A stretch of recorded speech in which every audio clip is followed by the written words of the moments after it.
Hello everyone, मैं आशा करता हूं कि आप सभी अच्छे होंगे।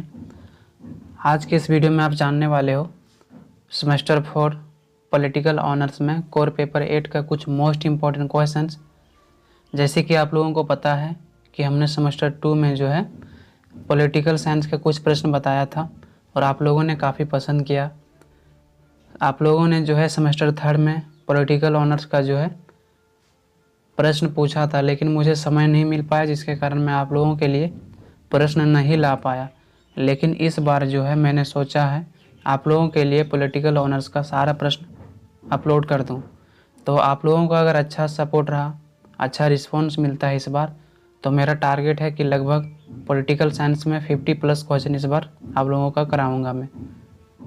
तो चलिए आज के इस वीडियो को हम लोग स्टार्ट करते हैं। आप लोगों का जो है प्रश्न नंबर 1 है कि अंतर्राष्ट्रीय राजनीति की परिभाषा दें एवं इसकी अवधारणा की व्याख्या कीजिए। अथवा में है अंतर्राष्ट्रीय राजनीतिक में सत्ता की अवधारणा की आलोचनात्मक समीक्षा कीजिए, है ना। आपको पूछा गया है कि अंतर्राष्ट्रीय राजनीति की परिभाषा दें। पहले आपको परिभाषा देना है, उसके बाद जो है बताना है कि अंतर्राष्ट्रीय राजनीतिक में अवधारणा क्या है। तो अवधारणा के बारे में भी आपको बताना है ना। तो चलिए हम लोग इसको जो है बिल्कुल आसान से आसान शब्दों में समझने का प्रयास करते हैं। मेरा यकीन मानिए, आप केवल अगर कंटिन्यू इस वीडियो को देखते हो तो आपको इतना अच्छे से समझ में आएगा कि नेक्स्ट वीडियो आप इसी चैनल से देखना चाहोगे। तो चलिए हम लोग इसका आंसर को देखते हैं। सबसे पहले जो है आपको हेडिंग बनाना है अंतर्राष्ट्रीय राजनीति की परिभाषा, क्योंकि आपको जो है सबसे पहले पूछा गया है कि अंतर्राष्ट्रीय राजनीति की परिभाषा दें, है ना। इसीलिए हमने क्या हेडिंग बनाया, अंतर्राष्ट्रीय राजनीति की परिभाषा। अंतर्राष्ट्रीय राजनीति की परिभाषा को लेकर विद्वानों में काफ़ी मतभेद है, जिसके कारण सभी विद्वानों द्वारा अंतर्राष्ट्रीय राजनीति की परिभाषा को अलग अलग बताते हैं। यानी कि अंतर्राष्ट्रीय राजनीति की क्या परिभाषा है, इसके बारे में जो है विद्वानों में काफ़ी मतभेद है। किसी विद्वान का यह विचारधारा है तो किसी विद्वान का यह विचारधारा है, यानी कि सभी विद्वानों ने अंतर्राष्ट्रीय राजनीति की परिभाषा जो है अलग अलग दिया है। तो चलिए हम लोग 3-4 विद्वान को जान लेते हैं कि उन्होंने अंतर्राष्ट्रीय राजनीति की परिभाषा क्या दिया है ना। तो सबसे पहले हम लोग जानेंगे थॉमसन के अनुसार, यानी कि थॉमसन ने अंतर्राष्ट्रीय राजनीति की परिभाषा में क्या कहा है। तो इसके अनुसार यह कहा गया है कि राष्ट्रों के बीच छिड़ी हुई समस्याओं के साथ साथ उनके बीच संबंधों को सुधारने या बिगाड़ने वाली परिस्थितियों को अंतर्राष्ट्रीय राजनीति कहते हैं। यानी थॉमसन का कहना है कि हम अगर किसी भी प्रकार की समस्या का समाधान करना चाहते हैं या अपने देश के अंदर किसी भी समस्या के प्रति उसको बिगाड़ना चाहते हैं, तो ये कैसे होता है, वो अंतर्राष्ट्रीय राजनीति के द्वारा होता है। यानी कि जब दो राष्ट्रों के बीच जो है संबंध अच्छे होते हैं, मित्रतापूर्ण संबंध होता है, लेकिन किसी कारणवश अगर हम चाहें कि उस राष्ट्र से जो है हमें दुश्मनी करना है या उस राष्ट्र से जो हमें संबंध तोड़ना है ना, तो किसी न किसी प्रकार से जो है उनको अपमानित करेंगे, या तो शक्ति द्वारा या किसी और द्वारा, है ना। जब उसको हम अपमानित करेंगे तो वैसे जो है दोनों के बीच जो संबंध था वो संबंध टूट जाएगा। तो इसमें यही कहा गया है कि अंतर्राष्ट्रीय राजनीतिक द्वारा हम अपने राष्ट्र के स्थिति को बिगाड़ भी सकते हैं, सुधार भी सकते हैं, और इसे इन्होंने क्या बता दिया, अंतर्राष्ट्रीय राजनीति की परिभाषा। उसके बाद दूसरा हम लोग देखते हैं फेलिक्स ग्रोस। तो इन्होंने क्या कहा है, तो इनका यह कहना है कि अंतर्राष्ट्रीय राजनीति का अध्ययन विदेश नीतियों के अध्ययन के अलावा कुछ भी नहीं है। बहुत बड़ी बात इन्होंने कह दी है कि फेलिक्स ग्रोस ने कहा है कि अंतर्राष्ट्रीय राजनीति की परिभाषा क्या है। तो इन्होंने कहा है कि अंतर्राष्ट्रीय राजनीति की परिभाषा वह है जो केवल विदेश नीति पर जो है प्रभावित करता है, यानी कि किसी भी देश का विदेश नीति उसी हिसाब से बनाया जाता है, उसी तरीके से बनाया जाता है जिससे उस राष्ट्र का जो है लाभ मिले, उसके राष्ट्र के हितों के लिए कार्य किया जा सके। कोई ऐसा राष्ट्र नहीं है जो दूसरे राष्ट्र से अपना संबंध स्थापित करेगा बिना किसी लाभ का, है ना। आप समझ सकते हो, जब तक उसको किसी भी प्रकार से उनको लाभ नहीं मिलेगा तो वह दूसरे राष्ट्र से क्यों मतलब अपना मित्रतापूर्ण संबंध स्थापित करना चाहेगा, नहीं करना चाहेगा। इसी प्रकार से इन्होंने यह कहा है कि अगर हम किसी भी राष्ट्र से मित्रतापूर्ण संबंध स्थापित करना चाहते हैं, यानी उनके प्रति जो विदेश नीति मेरा है उनको अच्छा बनाना चाहते हैं तो अंतर्राष्ट्रीय राजनीति द्वारा बना सकते हैं, है ना। उसके बाद जो है हम लोग देखते हैं तीसरा जो विद्वान है वो है मोर्गनथाउ के द्वारा। तो इन्होंने क्या कहा अंतर्राष्ट्रीय राजनीति के बारे में, तो हम इसको जानते हैं। मोर्गनथाउ के अनुसार अंतर्राष्ट्रीय राजनीतिक शक्ति के लिए संघर्ष है ना। यानी इनका यह कहना है कि अंतर्राष्ट्रीय राजनीति केवल एक संघर्ष है जो सभी राष्ट्र अपनी शक्ति को बढ़ाने के लिए प्रयोग करते हैं। मोर्गनथाउ का यह कहना है कि अंतर्राष्ट्रीय राजनीतिक वह राजनीतिक है जो केवल शक्ति का संघर्ष है, यानी कि एक राष्ट्र दूसरे राष्ट्र एक दूसरे से संघर्ष करता है। किस लिए? शक्ति को प्राप्त करने के लिए। एक राष्ट्र चाहता है दूसरे राष्ट्र से अधिक अपना शक्ति को बढ़ा सके, है ना। इसी प्रकार से इन्होंने यह कहा है कि अंतर्राष्ट्रीय केवल जो है शक्ति का संघर्ष है। एक राष्ट्र दूसरे राष्ट्र से जब शक्ति बढ़ाना चाहेगा तो संघर्ष होगा, यह स्वाभाविक है ना। तो इस प्रकार से इन्होंने बता दिया है कि जब एक राष्ट्र दूसरे राष्ट्र से अधिक अपनी शक्ति को बढ़ाना चाहेगा तो अंतर्राष्ट्रीय स्तर पर जो है संघर्ष होगा। तो इस प्रकार से इन्होंने अंतर्राष्ट्रीय राजनीति की परिभाषा को बताया है। चौथा जो है वो है मैक्स वेबर के अनुसार। मैक्स वेबर का कहना है कि शक्ति के लिए संघर्ष होता है ना। वे लोग करते हैं जिनके हाथों में सत्ता होती है। जो राज्यों में संघर्ष चलता है या अंतर्राष्ट्रीय स्तर पर संघर्ष चलता हो, दोनों ही राजनीति के अंतर्गत आते हैं। इन्होंने राजनीति के बारे में 3 बातों को कहा कि मैक्स वेबर का कहना है कि अंतर्राष्ट्रीय राजनीति का परिभाषा वह परिभाषा है जो एक राष्ट्र दूसरे राष्ट्र से जो है अपना संघर्ष करता है। किस लिए? शक्ति को प्राप्त करने के लिए। इनका यह कहना है कि शक्ति का संघर्ष कौन करता है? तो शक्ति का संघर्ष वही करता है जो सत्ता में एक्टिव रहता है, जो यानी सत्ता को चलाता है। जैसे कि राजनेता है ना, तो वही लोग जो है संघर्ष करते हैं शक्ति के लिए। इनका यह कहना है कि अंतर्राष्ट्रीय स्तर पर जो संघर्ष चलता है उसी ही हम लोग जो है अंतर्राष्ट्रीय राजनीति का परिभाषा समझ सकते हैं। इन्होंने राजनीति के बारे में 3 बातों को कहा है। क्या क्या कहा है? तो पहला कहा है कि प्रथम राजनीतिक का शक्ति के साथ घनिष्ठ संबंध है। इन्होंने यह कहा है कि राजनीति का जो है शक्ति के साथ घनिष्ठ संबंध है, यानी राजनीतिक जो है शक्ति से कभी अलग होकर नहीं देखा जा सकता है। इसका दूसरा है कि राजनीतिक में सभी समूह अपने या अपने समाज के लिए अधिक से अधिक लाभ को प्राप्त करना चाहता है। यानी कि अंतर्राष्ट्रीय स्तर पर जो राजनीतिक होती है उसमें किसी भी प्रकार का समूह बनाया जाता है, संगठन बनाया जाता है, और उस समूह का जो है उस संगठन का क्या उद्देश्य होता है कि सभी लोग मिलकर और जो हम लोगों के खिलाफ संघर्ष करेगा, जो हम लोगों के विरुद्ध युद्ध करेगा, उन युद्ध को जो है सभी लोग मिलकर समाधान करेंगे। किसी एक राष्ट्र पर अगर हमला करेगा तो सभी लोग जो है अपने ऊपर हमला समझेगा और उसका जो है सामना करेगा। इसका यही कहना है कि जब कोई देश दूसरे राष्ट्र पर आक्रमण कर देगा तो उस समूह में जितने भी लोग शामिल है, जितने भी राष्ट्र शामिल है, सभी लोग मिलकर जो है उसका सामना करेगा। तो कोई भी समूह बनाने के पीछे यही उद्देश्य होता है कि उनको जो है सुरक्षा में रखा जा सके, किसी भी राष्ट्र को जो है सुरक्षित रखा जा सके, अपने हितों के लिए कार्य किया जा सके, है ना। इन्होंने तीसरा सिद्धांत यह कहा है, तृतीयक जिस प्रकार राष्ट्र के अंदर सत्ता को स्थापित करने के लिए संघर्ष चलता है, उसी प्रकार अंतर्राष्ट्रीय स्तर पर भी अपना शक्ति को दिखाने के लिए संघर्ष चलता है। राष्ट्रों में ज़्यादा शक्ति को प्राप्त करने की ओर लगा हुआ है। यानी कि जिस प्रकार से जो है राष्ट्र के अंदर अपने सत्ता को स्थापित करने के लिए राजनेताओं में संघर्ष चलता है ना, उसी प्रकार से जो है अंतर्राष्ट्रीय स्तर पर भी एक राष्ट्र दूसरे राष्ट्र से अधिक शक्ति को प्राप्त करने के लिए संघर्ष करता है ना, और वो खुद को दिखाने का प्रयास करता है कि उससे वो अधिक शक्तिशाली है। यानी कि जब कोई राष्ट्र खुद को कमजोर राष्ट्र बताएगा तो कोई शक्तिशाली राष्ट्र उन पर दबाव बना सकता है ना। इसीलिए सभी राष्ट्र जो है अपनी शक्ति को बढ़ाने में लगा हुआ है ताकि कोई भी राष्ट्र उन पर जो है अपना दबाव नहीं बना सकता है। उसके बाद जो है आपको क्वेश्चन में पूछा गया है कि अंतर्राष्ट्रीय राजनीति की अवधारणा का भी उल्लेख करें, है ना। तो उसके बाद हम लोग हेडिंग बनाएंगे, अंतर्राष्ट्रीय राजनीति की अवधारणाएं।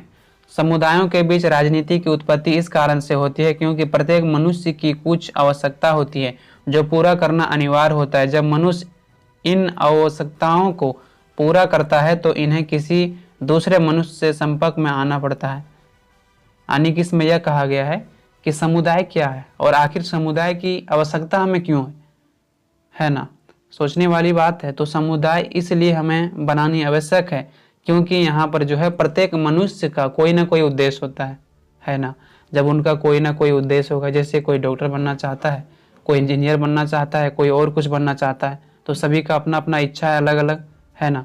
वह हर क्षेत्र में सफल तो नहीं हो सकता है ना, तो सबका अपनी इच्छा है और उस क्षेत्र में वह सफल होना चाहता है। तो इस आवश्यकताओं को जब पूरा वह करना चाहता है तो खुद से पूरा नहीं कर सकता है, किसी और व्यक्ति से संपर्क उसको करना ही पड़ेगा, है ना। तो इसीलिए यहाँ पर कहा गया है कि जब समाज में हमें मनुष्य को कुछ आवश्यकता पड़ती है तो उन आवश्यकताओं को पूरा करने के लिए हमें समुदाय की आवश्यकता पड़ती है ना। तो इस प्रकार से समुदाय का निर्माण होता है और समुदायों के बीच इसलिए संघर्ष होता है क्योंकि सभी समुदाय का एक समान इच्छा नहीं होता है। सभी समुदाय का अलग अलग इच्छा एवं आवश्यकता होता है, जिसके कारण समाज में संघर्ष होता है ना।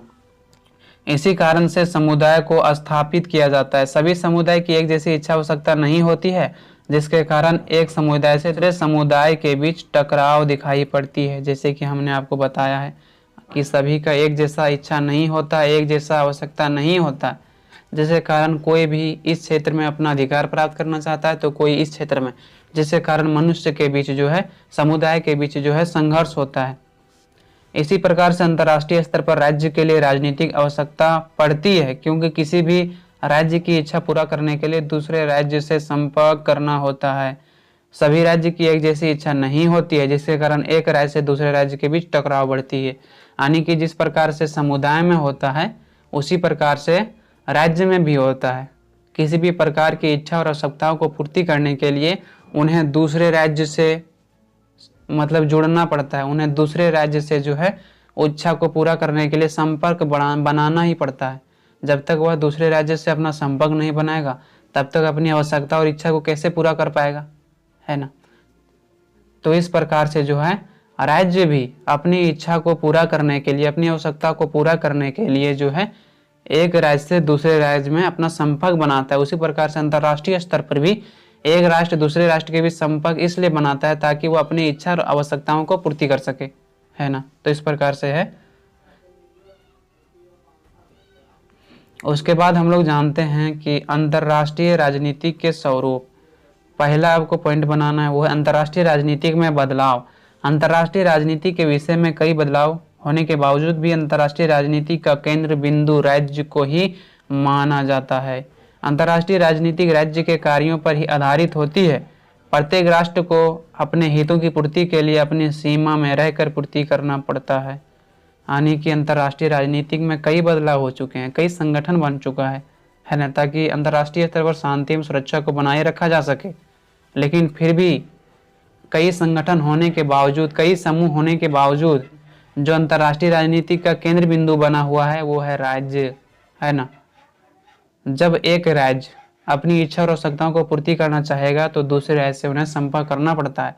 लेकिन इसमें यह कहा गया है कि सभी का अलग अलग इच्छा और आवश्यकता होता है ना। तो जब सभी का अलग अलग इच्छा और आवश्यकता होगा तो उन दोनों के बीच संघर्ष होगा। तो उस संघर्ष को कैसे कम किया जा सके, इसके लिए जो है कई समूह और संगठन का स्थापित किया गया है और सभी लोग जो है अपनी इच्छा और आवश्यकताओं को पूर्ति अपने सीमा में रहकर करता है। यानी कि आप अगर अपनी इच्छा और आवश्यकताओं को पूर्ति करना चाहते हैं तो इस सीमा से आप पार नहीं जा सकते। आप अगर इस सीमा से पार जाओगे तो आप दोनों के बीच संघर्ष होगा, है ना। तो यही संघर्ष से बचने के लिए अपने सीमा में रहकर ही अपनी इच्छा और आवश्यकताओं को पूरा करना पड़ता है। इसी प्रकार राज्य में भी अपना इच्छा और आवश्यकताओं को पूर्ति सीमा में रहकर ही करना पड़ता है। यदि सीमा से बाहर होकर राज्य और अंतर्राष्ट्रीय स्तर पर किया जाता है तो एक राष्ट्रों का दूसरे राष्ट्रों के बीच संघर्ष बढ़ता है। यानी कि जिस प्रकार से राज्य में एक दूसरे से संपर्क बना के और अपने सीमा में रहकर अपनी इच्छा और आवश्यकताओं को पूर्ति किया जाता है, उसी प्रकार से अंतर्राष्ट्रीय स्तर पर भी एक राष्ट्र दूसरे राष्ट्र से अपनी जो है इच्छा और आवश्यकताओं को पूर्ति करने के लिए उनसे जो है अपनी सीमा में रहकर ही कार्य करता है।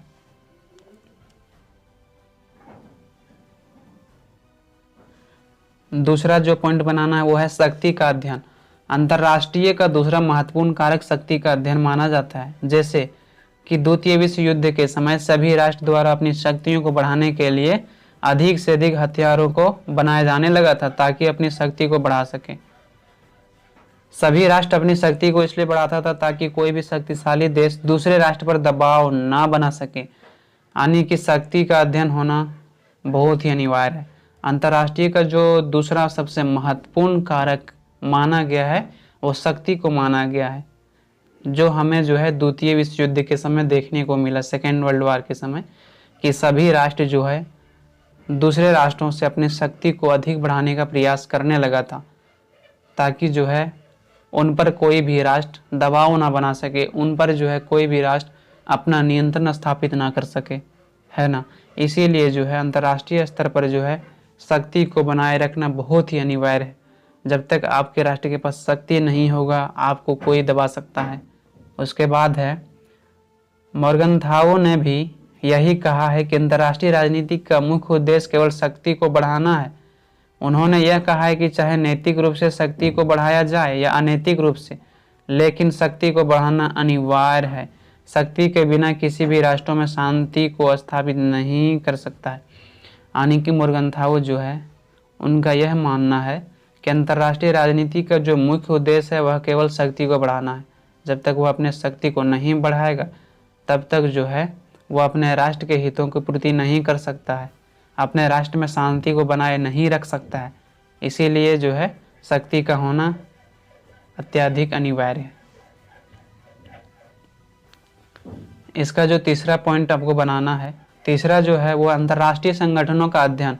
राजनीतिक को अंतर्राष्ट्रीय संगठनों का अध्ययन भी कहा जाता है क्योंकि आधुनिक युग में एक राष्ट्र दूसरे राष्ट्र के बीच संगठन को बनाया जाता था। इसमें वही राष्ट्र संगठन बनाता था जिन दो देशों को एक दूसरे के प्रति लाभ होता था तथा शक्तिशाली राष्ट्र हो। यानी कि इसमें यह कहा गया है कि राजनीति को अंतर्राष्ट्रीय संगठनों का अध्ययन भी कहा जाता है क्योंकि आधुनिक युग में आपने देखा होगा कि एक राष्ट्र दूसरे राष्ट्र से अपने संबंध को मजबूत बनाने के लिए किसी न किसी संगठन का निर्माण किया है, किसी न किसी संगठन को स्थापित किया है।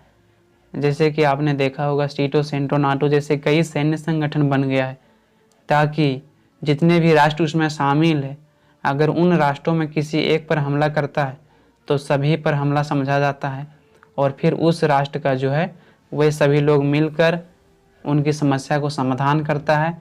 यानी कि जो उनके विरुद्ध युद्ध करता है तो उन सभी राष्ट्र जो है मिलकर उनके युद्ध को लड़ता है और उन्हें सफलता दिलाता है। तो जितने भी संगठन बनाया जाता है उनका कुछ न कुछ उद्देश्य होता है, तभी वह संगठन को बनाया जाता है। राष्ट्रों के बीच जो है आर्थिक, सामाजिक तथा सैनिक क्षेत्रों में सहायता के लिए भी एक से अधिक राष्ट्र मिलकर संगठन को बनाया जाता है या निर्माण किया जाता है। संयुक्त राष्ट्र संघ की स्थापना ने अंतर्राष्ट्रीय संगठनों के महत्व को बढ़ाने में अहम योगदान निभाया है। यानी कि इसमें यह कहा गया है कि सभी राष्ट्र जो अंतर्राष्ट्रीय स्तर पर मिलकर संगठन इसलिए भी बनाते हैं ताकि उनको आर्थिक क्षेत्रों में, उनको सामाजिक क्षेत्रों में और राजनीतिक क्षेत्रों में एक दूसरे का सहायता कर सके। अभी के समय में केवल संयुक्त राष्ट्र संघ ही अंतर्राष्ट्रीय संगठन नहीं है बल्कि कई संगठनों को भी बनाया गया है, लेकिन सबसे पहले राष्ट्र संघ की स्थापना हुई थी जिसके बाद अनेक अंतर्राष्ट्रीय संगठन बनाने लगे। उस संगठन के कारण अंतर्राष्ट्रीय राजनीतिक में एक महत्वपूर्ण भूमिका निभाई है। यानी कि इसमें यह कहा गया है कि अगर वर्तमान समय की बात करें तो अभी जो है अंतर्राष्ट्रीय स्तर पर शांति एवं सुरक्षा को स्थापित करने के लिए संयुक्त राष्ट्र संघ का निर्माण किया गया है, संयुक्त राष्ट्र संघ को स्थापित किया गया है जिसमें वर्तमान समय में लगभग 193 राष्ट्र शामिल है। इसको इसीलिए बनाया गया था द्वितीय विश्व युद्ध के बाद ताकि अंतर्राष्ट्रीय स्तर पर जो है शांति एवं सुरक्षा को बनाए रखा जा सके और भविष्य में इस प्रकार से कोई तीसरा जो है विश्व युद्ध ना हो। इसी कारण से जो है संयुक्त राष्ट्र संघ को स्थापित किया गया था। इसमें यह कहा गया है कि अंतर्राष्ट्रीय स्तर पर केवल संयुक्त राष्ट्र संघ नहीं है जो सुरक्षा एवं शांति को बनाए रखता है, बल्कि इस प्रकार से कई संगठनों को बनाया गया है जो अंतर्राष्ट्रीय स्तर पर जो है शांति एवं सुरक्षा को बनाए रखने का कार्य करता है। तो इस प्रकार से यहाँ पर समाप्त होता है। मैं उम्मीद करता हूँ कि आप सभी को समझ में आया होगा। आपको इस वीडियो से अगर थोड़ी सी भी सहायता मिली हो और आप अगर चाहते हैं इसी प्रकार से हम वीडियो आपके लिए और लाएं तो जितने भी लोग आए हो सभी लोग सब्सक्राइब और लाइक करके ज़रूर जाएं। आपकी एक लाइक और सब्सक्राइब मुझे नेक्स्ट वीडियो बनाने के लिए मोटिवेट करता है। तो आज के लिए इतना ही। आप लोगों से बहुत जल्द मिलते हैं। धन्यवाद।